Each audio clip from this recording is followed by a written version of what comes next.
Apa kabar saudara? Kompas News Jember kembali hadir menemani ruang informasi Anda.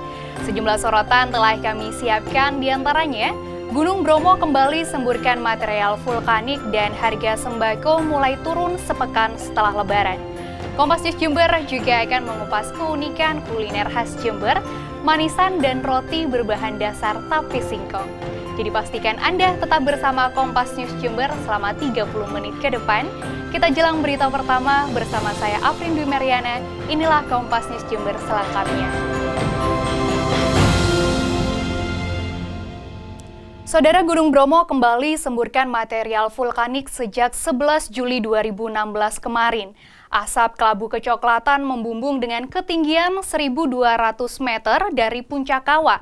Sebaran abu ini menutup rute penerbangan Bandara Abdurrahman Saleh, Malang. Asap kelabu kecoklatan tebal terlihat membumbung tinggi dari kawah Gunung Bromo, Kabupaten Probolinggo.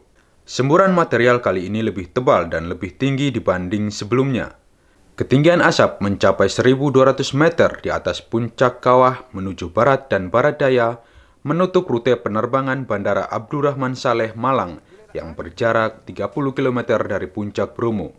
Petugas Pusat Vulkanologi dan Mitigasi Bencana Geologi atau PVMBG Gunung Bromo menyatakan, peningkatan semburan material vulkanis dibarengi dengan gempa tremor antara 2 hingga 3 mm amplitudo tanpa disertai letusan vulkanis. Jadi kalau anginnya kencang berhembus ke arah bandara, barat atau barat daya, itu akan berpengaruh pada jalur penerbangan. Jalur mana saja? Malang, Bandara Malang. Koordinasi dengan pihak terkait, BPBD, kemudian pihak bandara, Muspika, kita setiap hari mengirimkan laporan arah angin, tekanan, kemudian ketinggian asap, dan kegempaannya juga kita laporkan setiap hari. Status Gunung Bromo saat ini waspada. Warga tidak boleh beraktivitas di radius 1 km dari bibir kawah. Babul Arifandi, Kompas TV, Probolinggo, Jawa Timur. Sebaran abu vulkanik Gunung Bromo terus berubah mengikuti arah angin. Perubahan ini mengancam rute penerbangan sejumlah bandara di Jawa Timur seperti Malang, Jember, Banyuwangi, dan Sidoarjo. Meski tidak ada peningkatan gempa tremor, namun semburan material vulkanis Gunung Bromo cenderung meningkat dan harus diwaspadai.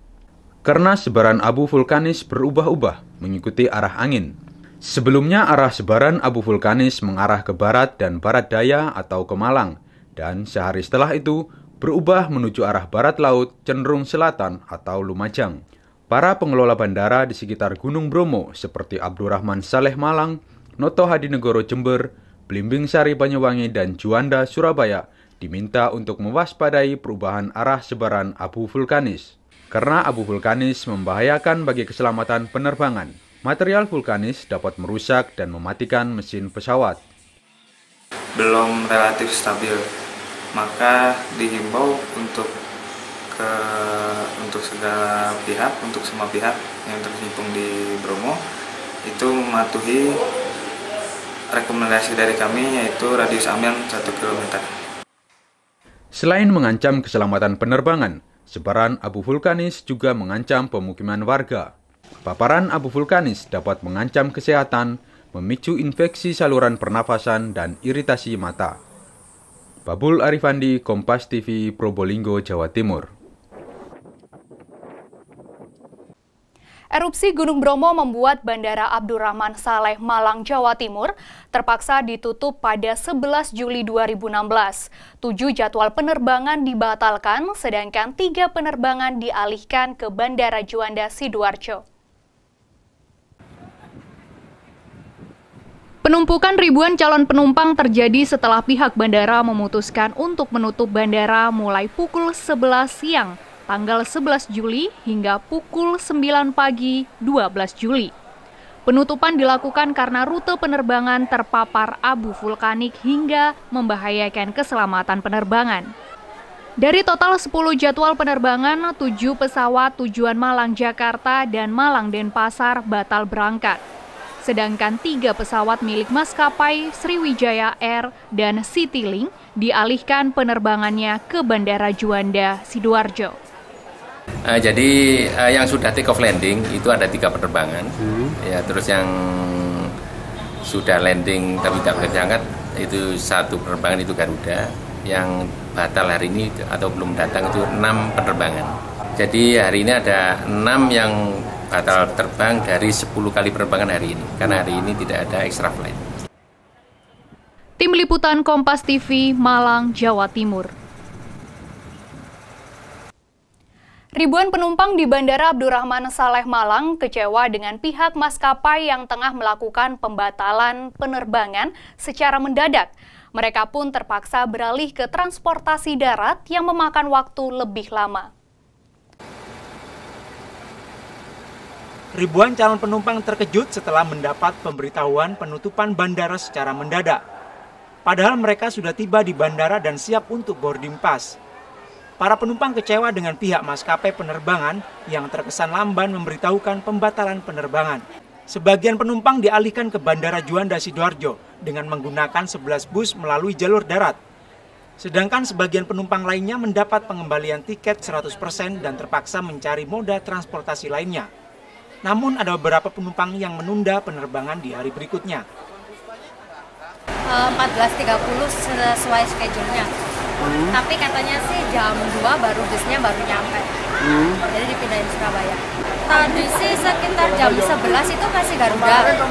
Kemudian kan kita Citylink harusnya kan sebelumnya udah ada SMS dari maskapai kalau 3 jam sebelum penerbangan udah harus sampai bandara. Tim Liputan Kompas TV Malang, Jawa Timur. Erupsi Gunung Bromo membuat bandara terdekat meningkatkan kewaspadaannya, tak terkecuali pengelola Bandara Noto Hadinegoro Jember. Pihaknya mengoperasikan sejumlah peralatan untuk menganalisa dan memprediksi arah angin serta sebaran abu vulkanik. Kewaspadaan terhadap sebaran abu vulkanik terus ditingkatkan menyusul erupsi Gunung Bromo yang cenderung meningkat sejak tanggal 11 Juli 2016. Pihak Bandara Noto Hadinegoro Jember telah mengoperasikan sejumlah peralatan, seperti sinop atau alat untuk menganalisa perkiraan arah angin, dan paper test yang diletakkan di landasan pacu untuk mengetahui keberadaan abu vulkanik. Setiap perkembangan pengamatan langsung dilaporkan ke Direktorat Perhubungan Udara, agar pemerintah cepat mengambil langkah penanggulangan sebaran abu vulkanik yang membahayakan keselamatan penerbangan. Dari pihak bandara sebagai fasilitator tentunya sangat mendukung dan apapun yang bisa kami lakukan dalam hal kelancaran penerbangan ataupun misalnya nanti terjadi pembatalan penerbangan dan lain sebagainya, kami siap membantu operator atau airline guna mengantisipasi pembatalan penerbangan. Masing-masing pihak bandara juga saling berkoordinasi untuk memantau setiap perubahan arah angin, sebaran abu vulkanik, dan dampaknya, sehingga mereka dengan cepat mengetahui kondisi dan informasi terbaru dari dampak erupsi Bromo. Arif Musaddad, Robi Karelnan Lohi, Kompas TV Jember, Jawa Timur. Erupsi Gunung Bromo bukanlah yang pertama kali gunung dengan ketinggian 2.329 meter di atas permukaan laut ini pernah meletus pada tahun 2004, 2010, dan 2015. Letusannya memakan korban jiwa, merusak ribuan rumah penduduk dan lahan pertanian. Gunung Bromo yang berada di 4 wilayah, yakni Kabupaten Probolinggo, Pasuruan, Lumajang, dan Malang, meletus 68 kali. Letusan terbesar di tahun 1974. 2 orang tewas dan 5 lainnya luka-luka pada letusan tahun 2004. Kedua korban tewas adalah Eko Cahyono, warga Surabaya, dan Muhammad Nur Hakim, warga Singapura. Letusan pada tahun 2010 memicu kerusakan yang cukup parah. 806 hektar hutan lindung di kawasan Taman Nasional Bromo Tengger Semeru dan ribuan hektar lahan pertanian rusak parah, terpapar abu vulkanik yang mengandung silika dan belerang. Letusan Gunung Bromo berlangsung lama. Letusan pada tahun 2015 berlangsung selama 3 bulan dan mengganggu penerbangan Bandara Abdurrahman Saleh, Malang, dan Juanda, Sidoarjo. Tim Liputan Kompas TV Probolinggo, Jawa Timur. 71 mobil dinas pejabat pemerintah ternyata tidak dikandangkan selama libur Lebaran. Informasi selengkapnya usai jeda berikut ini.